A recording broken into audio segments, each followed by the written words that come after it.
Hi friends, welcome back to my YouTube channel. ഇന്ന് ഞാനൊരു Christmas special plum കേക്കിൻ്റെ recipe video ആയിട്ടാണ് വന്നിരിക്കുന്നത്. അപ്പോൾ എല്ലാവർക്കും വളരെ എളുപ്പത്തിൽ ഈസി ആയിട്ട് ഉണ്ടാക്കാൻ പറ്റുന്ന ഒരു റെസിപ്പിയാണ്. അതുപോലെ തന്നെ ഡ്രൈ ഫ്രൂട്ട്സ് ഒന്നും സോക്ക് ചെയ്യാതെയുള്ള പ്ലം കേക്കിൻ്റെ റെസിപ്പിയാണ് കേട്ടോ. അപ്പോൾ എൻ്റെ ഈ ചാനൽ ആദ്യമായിട്ട് കാണുന്ന കൂട്ടുകാരാണെന്നുണ്ടെങ്കിൽ ചാനലൊന്ന് സബ്സ്ക്രൈബ് ചെയ്യുക. അതുപോലെ തന്നെ അടുത്തുള്ള ബെൽ ബട്ടൺ കൂടി ഒന്ന് അമർത്താൻ മറക്കരുതേ.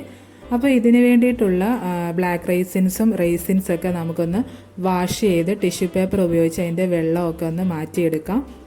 എന്നിട്ട് നമ്മൾ ആദ്യമേ ചെയ്യുന്നത് ഒരു പാൻ അടുപ്പത്തേക്ക് വെച്ച് കൊടുക്കുക. അത് നല്ലതുപോലെ ഒന്ന് ചൂടായി വരുമ്പോൾ അതിലേക്ക് 1/4 കപ്പ് പഞ്ചസാര ഒന്ന് ഇട്ട് കൊടുക്കാം. വളരെ ലോ ഫ്ലെയിമിലാണ് നമ്മളിത് ചെയ്യേണ്ടത്. അപ്പോൾ കുറേ സമയം കഴിയുമ്പോൾ ഇതിൻ്റെ സൈഡിൽ നിന്നൊക്കെയും മെൽറ്റായി വരും. അങ്ങനെ വന്നതിന് ശേഷം മാത്രമേ നമ്മൾ ഇളക്കി കൊടുക്കാവുള്ളൂ കേട്ടോ. അങ്ങനെ കുറേ ആയി കഴിഞ്ഞിട്ട് ഇതിൻ്റെ ഗോൾഡൻ കളറിൽ നിന്ന് മാറി ഒരു ഡാർക്ക് കളറിലേക്ക് പോകുന്ന സമയത്ത് നമ്മൾ ഇതിലേക്ക് ഒരു 1/2 കപ്പ് വെള്ളം ഒഴിച്ചു കൊടുക്കുക. പിന്നെ നമ്മൾ ശ്രദ്ധിക്കേണ്ട എന്താണെന്ന് വെച്ചാൽ വെള്ളം ഒഴിക്കുന്ന സമയത്ത് ഒന്ന് മാറി നിന്ന് വെള്ളം ഒഴിക്കുക. അല്ലാന്നുണ്ടെങ്കിൽ അതിങ്ങനെ പൊട്ടിത്തെറിച്ച് നമ്മുടെ ദേഹത്തൊക്കെ വീഴാൻ സാധ്യതയുണ്ട് കേട്ടോ. അപ്പോൾ അതേ പഞ്ചസാര മെൽറ്റായി അത് നല്ലതുപോലെ പതഞ്ഞ് വരുന്നുണ്ട്. ഈ സമയത്താണ് നമ്മൾ വെള്ളം ഒഴിച്ചു കൊടുക്കേണ്ടത്.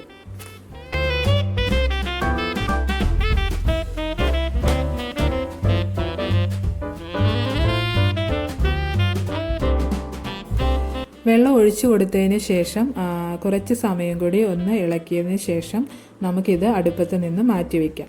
ഇനി നമുക്ക് കേക്കിലേക്ക് വേണ്ട ഡ്രൈ ഫ്രൂട്ട്സും നട്ട്സൊക്കെ ഒന്ന് എടുത്ത് വെക്കാം. അപ്പോൾ ഞാനിവിടെ 1/2 കപ്പ് കാഷ്യൂ നട്ട്സ് എടുത്തിട്ടുണ്ട്. അതുപോലെ തന്നെ 1/2 കപ്പ് ചെറി എടുത്തിട്ടുണ്ട്. അതുപോലെ 1/2 കപ്പ് ട്യൂട്ടി ഫ്രൂട്ടി, അത് പല കളറിലുള്ള ട്യൂട്ടി ഫ്രൂട്ടിയാണ് എടുത്തിരിക്കുന്നത്. പിന്നെ എടുത്തിരിക്കുന്നത് ബ്ലാക്ക് റൈസിൻസും കൂടി 1/2 കപ്പ് എടുത്തിട്ടുണ്ട്. പിന്നെ ഹേസൽനട്ടാണ് എടുത്തിരിക്കുന്നത്, അതൊരു 2 ടേബിൾ സ്പൂൺ കാണും. അതുപോലെ തന്നെ ഡേറ്റ്സ് എടുത്തിട്ടുണ്ട്. ഡേറ്റ്സ് ഒരു 4 ഡേറ്റ്സ് എടുത്തിട്ടുണ്ട്. അപ്പം നമുക്കിതെല്ലാം കൂടി ഒന്ന് മിക്സ് ചെയ്ത് വെക്കാം. അപ്പോൾ ഇതിൽ ഡ്രൈ ഫ്രൂട്ട്സ് മാത്രം നമുക്ക് ആദ്യം ഒന്ന് മിക്സ് ചെയ്ത് വെക്കാം. പിന്നെ നമ്മൾ പഞ്ചസാര മെൽറ്റ് ചെയ്ത് വെച്ചതിൽ നിന്നും ഒരു 1/4 കപ്പ് ഇതിലേക്ക് ഒഴിച്ച് ഇതൊന്ന് ജസ്റ്റ് ഒന്ന് മിക്സ് ചെയ്ത് വെക്കാം കേട്ടോ.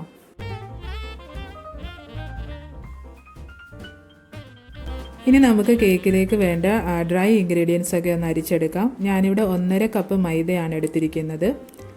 ഇതിലേക്ക് ഒരു 1 ടീസ്പൂൺ ബേക്കിംഗ് പൗഡർ ഇട്ട് കൊടുക്കാം. അതുപോലെ തന്നെ ഒരു നുള്ളു ഉപ്പ് കൂടി ഇട്ട് കൊടുക്കാം. ഇനി നമുക്കിതിലേക്ക് വേണ്ടത് നമ്മുടെ സ്പെഷ്യൽ മസാലയാണ് കേട്ടോ. പ്ലം കേക്ക് എന്ന് പറയുമ്പോൾ ഈ മസാല ഇടാതെ പറ്റത്തില്ല. അപ്പം ഇതിലേക്ക് വേണ്ട മസാലക്കൂട്ടെന്ന് പറയുന്നത് പട്ട, ഗ്രാമ്പു, ഏലയ്ക്ക, അതുപോലെ തന്നെ ജാതിക്ക, ഇതെല്ലാം കൂടി ഒരുമിച്ച് പൊടിച്ചെടുത്തതിൽ നിന്നും ഒരു 1 ടീസ്പൂൺ നമുക്കിതിലേക്ക് ചേർത്ത് കൊടുക്കാം. നമ്മൾ ക്രീം കേക്കൊക്കെ ചെയ്യുന്ന സമയത്ത് നമ്മൾ ഡ്രൈ ഇൻഗ്രീഡിയൻസ് അരിച്ചെടുക്കുമല്ലോ, അതേപോലെ 3 പ്രാവശ്യമൊന്നും അരിച്ചെടുക്കേണ്ട കാര്യമില്ല. ഒരു തവണ അരിച്ചെടുത്ത് നമുക്ക് നല്ലതുപോലെ ഒന്ന് മിക്സ് ചെയ്ത് മാറ്റി വയ്ക്കാം. പിന്നെ ഞാനിവിടെ ഒരു ബൗളിലേക്ക് 3 മുട്ട പൊട്ടിച്ചൊഴിച്ചിട്ടുണ്ട്. അതിലേക്ക് ഒരു 1 ടീസ്പൂൺ വാനില എസെൻസും അതുപോലെ 1 ടീസ്പൂൺ പൈനാപ്പിൾ എസെൻസും കൂടി ഒഴിച്ചിട്ട് നമുക്കിതൊന്ന് ബീറ്റ് ചെയ്തെടുക്കാം.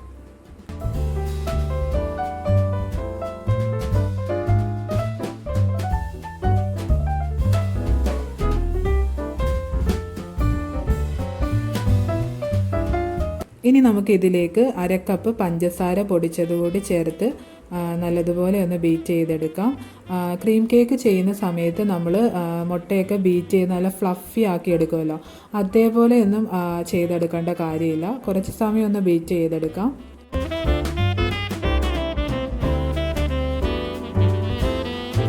ഇനി ഇതിലേക്ക് ചേർത്ത് കൊടുക്കുന്നത് 1/4 കപ്പ് ബട്ടർ മെൽറ്റ് ചെയ്തതാണ് കേട്ടോ. 1/4 കപ്പ് ബട്ടറും അതുപോലെ തന്നെ 1/4 കപ്പ് സൺഫ്ലവർ ഓയിലുമാണ് ചേർത്ത് കൊടുക്കുന്നത്. നിങ്ങൾക്ക് വേണമെന്നുണ്ടെങ്കിൽ 1/2 കപ്പ് ബട്ടർ മാത്രമായിട്ട് ചേർക്കാം, 1/2 കപ്പ് സൺഫ്ലവർ ഓയിൽ മാത്രമായിട്ടും ചേർക്കാം. പക്ഷെ നമ്മൾ ഈ ബട്ടർ ചേർക്കുന്ന സമയത്തായിരിക്കും ഒന്നുകൂടി ടേസ്റ്റ് കേക്കിന്. ഇനി നമുക്ക് ഡ്രൈ ഇൻഗ്രീഡിയൻസ് കുറച്ചായിട്ട് ചേർത്തൊന്ന് മിക്സ് ചെയ്തെടുക്കാം.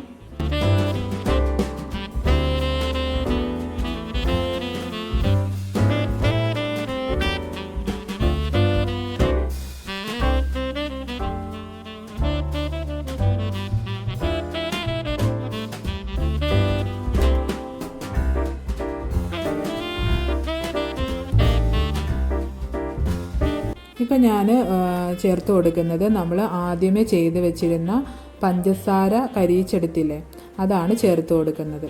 അത് ഫുള്ളായിട്ട് ചേർത്ത് കൊടുത്തിട്ടുണ്ട്.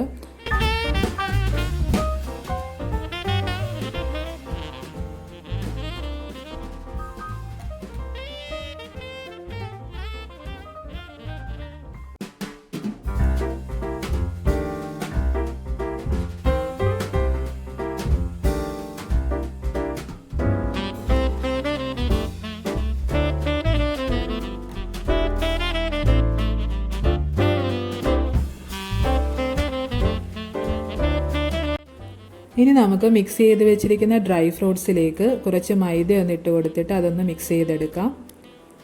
ഇങ്ങനെ ചെയ്യുന്നത് എന്തിനാണെന്ന് വെച്ചാൽ നമ്മൾ കേക്ക് ബേക്ക് ആവുന്ന സമയത്ത് ഈ ഡ്രൈ ഫ്രൂട്ട്സ് എല്ലാം കൂടി കേക്കിൻ്റെ അടിയിലേക്ക് താഴ്ന്നു പോകാതെ എല്ലാ ഭാഗത്തേക്കും ഈവനായിട്ട് കിട്ടാൻ വേണ്ടിയിട്ടാണ് കേട്ടോ. ഇനി നമുക്ക് ബാക്കി മൈദയും കൂടി ഇട്ടതിന് ശേഷം നല്ലതുപോലെ ഒന്ന് മിക്സ് ചെയ്തെടുക്കാം. ഈ ഒരു ടൈമിലാണ് നമുക്ക് ചേർക്കാനുള്ള നട്ട്സൊക്കെ ചേർത്ത് കൊടുക്കേണ്ടത്.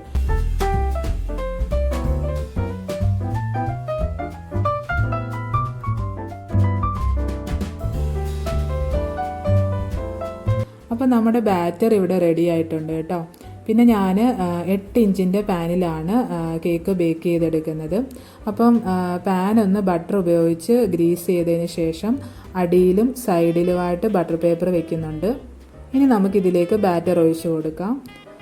കൂടുതൽ ഡ്രൈ ഫ്രൂട്ട്സും നട്ട്സും ഒക്കെ ചേർക്കുന്നത് കാരണം ഒരുപാട് ബേക്കിംഗ് ടൈം എടുക്കും. ഇതിലേക്ക് ചേർത്ത് കൊടുക്കുന്ന ഡ്രൈ ഫ്രൂട്ട്സിൻ്റെ അളവനുസരിച്ചാണ് ബേക്കിംഗ് ടൈം എടുക്കുന്നത്. ചിലപ്പോൾ 45-60 മിനിറ്റിനുള്ളിലാകും. ചില കേക്കൊക്കെ ഇതിൽ കൂടുതൽ ടൈം എടുക്കും കേട്ടോ. അപ്പോൾ നല്ല ഡാർക്ക് കളറിലുള്ള കേക്കാണ് നമുക്ക് കിട്ടിയിട്ടുള്ളത്. കേക്കിൻ്റെ ചൂടെല്ലാം പോയതിന് ശേഷം ഒരു ക്ലീൻ റാപ്പ് ഉപയോഗിച്ച് അത് നല്ലതുപോലെ ഒന്ന് കവർ ചെയ്ത് വെച്ചിരുന്നു. ഇനി ഞാൻ കേക്ക് എടുത്തിരിക്കുന്നത് അടുത്ത ദിവസമാണ് കേട്ടോ. ഇനി ഇതിൻ്റെ ബട്ടർ പേപ്പർ എല്ലാം ഒന്ന് മാറ്റി കൊടുക്കാം.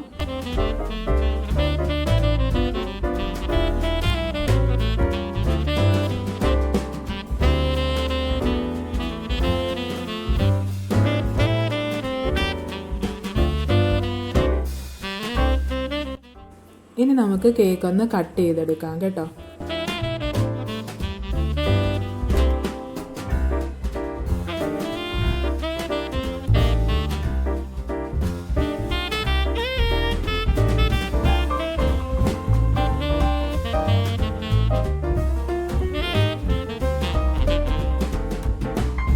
അപ്പോൾ കണ്ടില്ലേ, നല്ല സോഫ്റ്റ് ആയിട്ടുള്ള ഒരു പ്ലം കേക്കാണ്.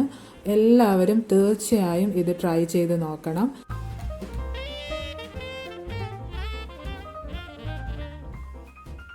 എൻ്റെ ഈ കേക്കിൻ്റെ വീഡിയോ നിങ്ങൾക്ക് ഇഷ്ടമായിട്ടുണ്ടെങ്കിൽ തീർച്ചയായും ലൈക്ക് ചെയ്യുക, ഷെയർ ചെയ്യുക, സബ്സ്ക്രൈബ് ചെയ്യുക. അപ്പോൾ അടുത്ത വീഡിയോയുമായിട്ട് വീണ്ടും കാണുന്നത് വരേക്കും ബായ്.